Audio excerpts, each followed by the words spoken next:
regarde ce que je t'ai ramené. Quelle originalité. Bienvenue dans notre nouvelle rubrique Docteur Occasion, une série où mon ami Paul, mécano depuis plus de 15 ans, et moi-même vous donnons toutes les infos clés à savoir avant l'achat de votre moto d'occasion. Fiabilité, cote, maladie, point de vigilance, et aujourd'hui on s'intéresse à la BMW R1200 GS. Vous en avez marre de la GS, hein? Moi aussi. Mais comment ne pas parler d'elle? Elle est devenue incontournable. Et le plus fou avec la GS, c'est même pas son succès commercial. Grosse cylindrée la plus vendue de l'histoire, l'engin là. Non, le plus fou, c'est que les Allemands ont réussi à imposer toutes ces singularités mécaniques comme des références. Boxer, télélever, paralever.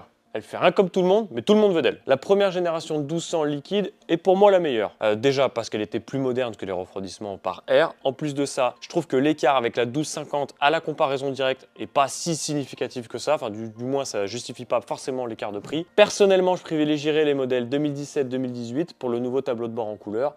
Mais en plus de ça, tous les experts que j'ai contactés pour faire cette rubrique, ils sont tous unanimes. Les GS, plus elles avancent dans le temps, plus elles sont mises à jour et abouties et fiabilisée. Et ça a son importance, vous allez le voir, car même si c'est une moto incroyable, elle n'est pas dénuée de défauts, notamment du côté de la fiabilité. Paul!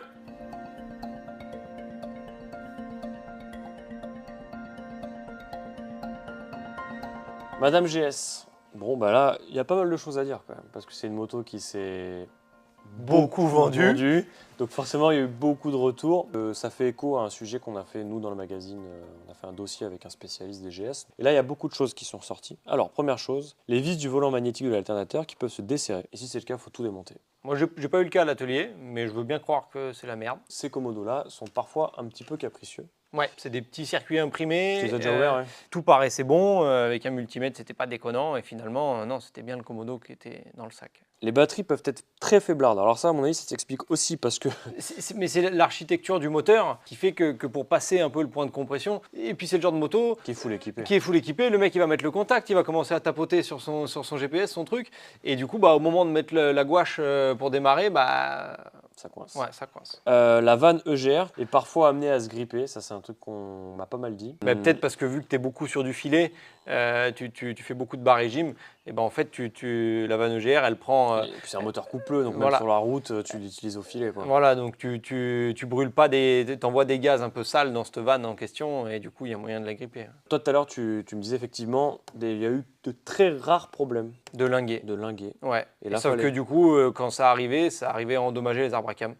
Il fallait remplacer linguet et arbre à came. Il y a eu des problèmes de pompe à eau de série sur les séries sorties entre 2014 et 2016. Apparemment c'est hyper connu. Ça pouvait fuir par le trou des vents. Là il y avait un remplaçant qui était nécessaire. Ça typiquement c'est dommage. Une japonaise ça arrive, sauf que les pièces se détaillent à l'intérieur de la pompe à eau. Tu viens remplacer des petits joints, des petites chez pièces. BM, tu es obligé de prendre tout. Voilà. Ça t'est déjà arrivé? Ouais. La pompe à essence aussi peut être amenée à fuir. Moi j'ai appelé Tom Barrer qui est un pote qui a fait beaucoup de off-road. Il me disait l'embrayage il prend cher en off-road sur cette moto. Alors moi sur celle-ci j'ai déjà fait l'embrayage. Là elle a dépassé les 100 000 et autour des 95 je crois de tête l'embrayage était à faire. Et finalement au démontage les disques étaient usés. Mais finalement, la pièce la plus usée, c'était pas les disques, c'était le plateau de pression. Moi, je viens encore une fois de l'école japonaise. J'aime pas trop le montage. C'est vraiment dérivé de la voiture et ça se voit. Mais est-ce que ça induit des problèmes? Non, non, c'est pas des problèmes de défaillance. C'est juste ta sensibilité. Ça, c'est moi qui aime, quand c'est monté. Oui, je connais ton côté. À la Jap. Et ouais, je suis un peu. Cardan peut souffrir en off-road, mais j'ai envie de te dire. Bon. Et on a vu des photos passer sur les réseaux, des cardans cassés en deux. Mais en off-road intensif, mais bon, voilà, hein, c'est pas forcément un sujet. Fais un saut avec une moto de 300 kg.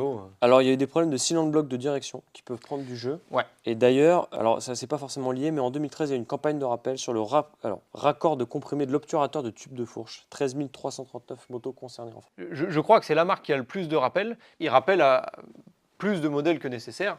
Mais c'est sûr que quand on regarde les stats, des fois, ça peut être inquiétant. En 2022, il y a 440 000 motos qui ont été rappelées dans le monde. Tu sais, c'est l'histoire le problème de l'étanchéité du cardan. Qui du coup peut expliquer ses fragilités. Exactement. Non, il y a d'autres choses peut-être, je sais pas, sur la qualité de la visserie. Toi, je sais que tu es très friand de ces trucs-là. Ouais, là-dessus, ils sont très forts. Par contre, ils mettent pas mal de visserie alu ou titanium qui du coup a une seule utilisation. Tu montes un carter, tu le démontes. Pour faire un embrayage, il faut monter avec de la visserie neuve. Et non, on peut diagnostiquer assez facilement, on travaille, les outils de diag fonctionnent bien avec ces machines. Pour une marque qu'on pourrait penser un peu sectaire, c'est pas trop pénible à travailler. C'est pas un problème de sortir du réseau. Non. Au début, quand je les connaissais pas, quand on me disait j'aimerais bien une GS, je disais un peu la facilité, l'entretien c'est une GS quoi, c'est onéreux. Alors qu'en fait, je crois que c'est pas vrai. Tu veux faire un jeu aux soupapes sur une japonaise carénée, dans la comparaison, tu veux faire un jeu aux soupapes sur une Africa Twin, c'est un calvaire. Tu veux faire un jeu aux soupapes là-dessus, c'est une demi-heure. Il y a pas mal de pièces que tu ne peux pas remplacer par de l'adaptable. Le vieillissement de cette machine, il est quand même correct. Même en termes de suspension et tout, ça vieillit bien. Oui. La petite amélioration bière donc, le kit de pompe à essence adaptable donc, et ça peut être très utile. Un testeur de batterie qui permet un petit peu de faire le point sur l'état de vie de la batterie, vous rentrez sa référence, etc. Vous trouverez tout votre bonheur sur mybeer.com. Passez par un vendeur pour les commander et si la commande est passée avant 16h, vous serez livré dès le lendemain. Ça peut être très utile pour la GS. Pas franchement belle, pas vraiment moche. La GS est une pure structure d'alliage fonctionnelle. Une grue, une travailleuse qui n'a qu'une seule fonction, offrir le plus haut niveau de prestation globale de toute la production. Rien que ça. Elle le fait d'abord grâce à ses choix mécaniques qui lui permettent de concilier avec un équilibre bluffant le confort, la protection, la facilité, l'efficacité, le caractère, l'équipement et la polyvalence. Le Boxer est un monstre d'agrément et de douceur qui protège les jambes du froid et permet d'avoir un centre de gravité très bas, facilitant les manœuvres à l'arrêt et lui offrant même des aptitudes étonnantes au off-road. Et non, aucun journaliste n'a jamais été payé pour l'encenser. Il n'y a que ceux qui ne l'ont jamais essayé qui se permettent de dire ça. Et ceux qui la connaissent vraiment savent qu'elle a quand même quelques défauts. D'abord, même avec l'échappement d'origine, le bourdonnement du 1200 liquide va gêner les voyageurs à la longue. Ensuite, pour certains comme moi, le train avant Télélever peut s'avérer avoir un retour d'information. De plus, le châssis est très sensible au changement de pneumatique. Ne lui mettez surtout pas des Michelin Anaki. Ensuite, les pieds se trempent un petit peu dès qu'il commence à pleuvoir. Et par-dessus tout, sa boîte est à chier. Lente, rêche et bruyante. Agricole quoi. En tout cas pas au niveau de tout le reste. Elle a d'ailleurs légèrement été revue sur la génération 2017 à 2018. Mais heureusement, elle s'assouplit un peu avec le temps et les kilomètres. Même kilométrée, une GS 1200 première génération se négociera au-dessus des 10 000 €. Et ça monte jusqu'à 15 000 pour les plus belles et les mieux équipées. Ce qui semble à peu près être le tarif moyen pour une phase 2 de 2017 à 2018. Tandis que la 1250 se rapproche allègrement des 20 000. Voilà, c'était Docteur Occasion. Si vous avez aimé cette rubrique, likez la vidéo, abonnez-vous et lâchez un commentaire pour partager votre expérience ou même nous dire quel modèle vous souhaiteriez voir dans un prochain épisode. Allez, à tantôt, bisous.